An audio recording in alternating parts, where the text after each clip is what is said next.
Hello दोस्तों, knowledge with शिविक में आप सभी का स्वागत है।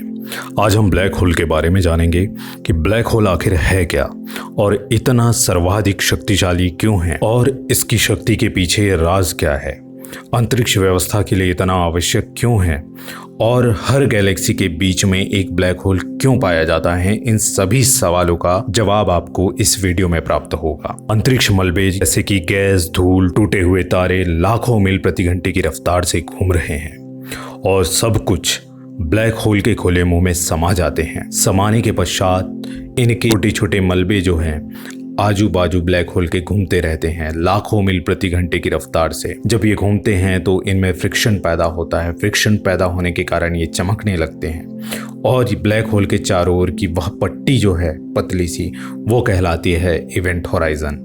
वहां जाने के पश्चात किसी भी चीज के बारे में कुछ भी पता नहीं चलता है। यहाँ ब्रह्मांड के सारे नियम टूट जाते हैं। ब्लैक होल के अंदर जाने के पश्चात प्रकाश भी बाहर नहीं आ पाता। ऐसा शक्तिशाली है ब्लैक होल। जब आप ब्लैक होल में गिर रहे होते हैं तो आपकी स्पीड निरंतर बढ़ती जाती है और स्पीड प्रकाश की स्पीड तक पहुंच जाती है।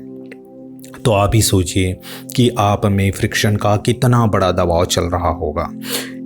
ब्लैक होल के अंदर क्या होता है अब तक कोई नहीं जानता है। हमारी जो गैलेक्सी है आकाशगंगा, उसके बीचों बीच एक ब्लैक होल है, सेजिटेरियस ए स्टार, जिसका द्रव्यमान सूर्य के द्रव्यमान से 35 से 40 लाख गुना है। तो आप सोच सकते हैं कि वह कितना भारी होगा, बड़ा होगा, उसकी ग्रेविटी कितनी ज़्यादा होगी।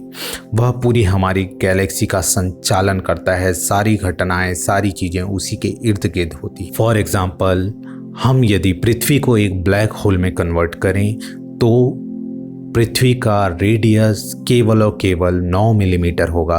आप सोचिए पूरी पृथ्वी का द्रव्यमान एक 9 मिलीमीटर रेडियस वाली बॉल पे आ जाए तो वह कैसा होगा, उसकी ग्रेविटी कैसी होगी और वह कितना भारी होगा। उसी प्रकार सूर्य को ब्लैक होल में यदि कन्वर्ट किया जाए, वह यदि ब्लैक होल बन सकता तो वह केवल और केवल 3 किलोमीटर रेडियस वाले बॉल में कन्वर्ट हो जाता। तो इस प्रकार आप देख सकते हैं कि वो कितने सुपरमेसिव होते हैं, हाईली डेंस होते हैं और उनका द्रव्यमान कितना ज़्यादा होता है। लेकिन ये दोनों कभी ब्लैक होल में कन्वर्ट नहीं हो सकते, क्योंकि ब्लैक होल में बनने के लिए एक तारे का सूर्य के द्रव्यमान से 8 से 10 गुना ज़्यादा होना आवश्यक है। हम देखेंगे कि ब्लैक होल का निर्माण कैसे होता है, उसे इतनी शक्ति कहाँ से प्राप्त होती है। जब एक तारा बूढ़ा हो जाता है, उसमें ईंधन जो कि हाइड्रोजन होता है वह समाप्त हो जाता है। उसमें एक विस्फोट होता है, वह छोटे छोटे टुकड़ों में टूट जाता है, लेकिन उसका सेंटर जो है वह अपने आप को सुपर मैसिव ऑब्जेक्ट बनाकर इतना छोटा हो जाता है जितना कि छोटा अणु, और उसमें इतनी ग्रेविटेशनल पावर आ जाती है कि वो आसपास जितने तारों के टुकड़े हैं, गैस हैं और सारी चीज़ों को अपनी ओर आकर्षित करने लगता है। इतनी हाई ग्रेविटी के कारण वो सारे मलबे हैं वो उसके चारों ओर इर्द गिर्द घूमने लगते हैं और इनकी जो स्पीड है वह लाखों किलोमीटर प्रति घंटे के आसपास होती है। जैसे जैसे ब्लैक होल बड़े होते जाते हैं उनका गुरुत्वाकर्षण भी बढ़ता जाता है और वह आसपास घूमती हुई चीज़ों को अपनी ओर खींच लेते हैं और एक विशाल डिस्क में चेंज हो जाते हैं। ब्लैक होल उन सारे पदार्थों को, सारी चीज़ों को, तारों को अपनी ओर खींच लेता है जो उसके आसपास से गुजरती हैं और उनके अंदर इतना फ्रिक्शन पैदा होता है कि वह वस्तु चमकने लगती है। जितना अधिक फ्रिक्शन होगा वह वस्तु उतनी ज़्यादा चमकेगी। इस चमक से ही और स्पीड से ही ब्लैक होल के बड़े होने का पता लगाया जाता है और जितनी अधिक स्पीड होगी उतना बड़ा ब्लैक होल होगा।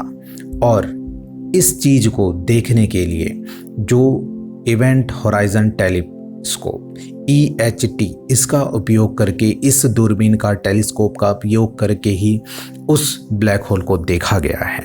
जो भी मैटर ब्लैक होल में गिरता है वह चमकने लगता है, जो पूरे ब्रह्मांड में दिखाई देता है। पूरे अंतरिक्ष में अरबों ब्लैक होल हैं। ये बहुत ही आश्चर्य की बात है। लोगों को यह लगता है कि ब्लैक होल रेयरली पाए जाते हैं, लेकिन पूरे अंतरिक्ष में लाखों ब्लैक होल हैं। ब्रह्मांड की हर गैलेक्सी के मध्य में बेहद भीमकाय ब्लैक होल होता है। तब वैज्ञानिकों ने सोचा कि हमारी आकाशगंगा के बीच में भी ब्लैक होल हो सकता है। तब खोजों से सैजिटेरियस ए स्टार जैसा भीमकाय ब्लैक होल होने का पता चला, जो हमारी आकाशगंगा के मध्य में है। Astronaut Andrea Ghez Sagittarius A star की भूमिका के बारे में बताते हुए कहती हैं कि यह ब्लैक होल अत्यंत शक्तिशाली है। हम इसका सीधा अध्ययन नहीं कर सकते, हम इसके चारों ओर फैले हुए और घूमते हुए स्टार का अध्ययन करके ही इसके बारे में पता लगाते हैं, और इसका अध्ययन उन्होंने EST टेलीस्कोप से ही किया है। हमारी गैलेक्सी का केंद्र सैजिटेरियस ए स्टार है, जिसके चारों ओर सभी घूमते हैं, सभी तारे इसके चारों ओर घूमते हैं। लाखों करोड़ों गैलेक्सियों के मध्य में विशालकाय ब्लैक होल है। ये ब्लैक होल केवल गैलेक्सियों को बांध ही नहीं रखते, बल्कि वे शायद इसे बनाते भी हैं। एक थ्योरी ऐसा कहती है, एक घूमते हुए तारे को ब्लैक होल का गुरुत्वाकर्षण उसे अपनी कक्षा में खींचता है और धीरे धीरे गैलेक्सियों को बनाता है। इस तरह से ब्लैक होल हमारे वजूद के लिए एंकर की तरह कार्य करता है, हमें रहने के लिए ग्रह और ग्रह के लिए तारे और तारों के लिए गैलेक्सी का निर्माण करता है। दोस्तों, तो इसी के साथ हमने देखा कि ब्लैक होल का निर्माण कैसे होता है, इस अंतरिक्ष में कितने ब्लैक होल हो सकते हैं और हमारी आकाशगंगा में ब्लैक होल की क्या भूमिका है। आगे के वीडियो में हम देखेंगे कि दो ब्लैक होल के टक्कर हो जाएं तो क्या होता है, और वाइट होल क्या होता है, वॉर्म होल क्या होता है। इन सब के बारे में आगे किन्हीं वीडियो में हम देखेंगे।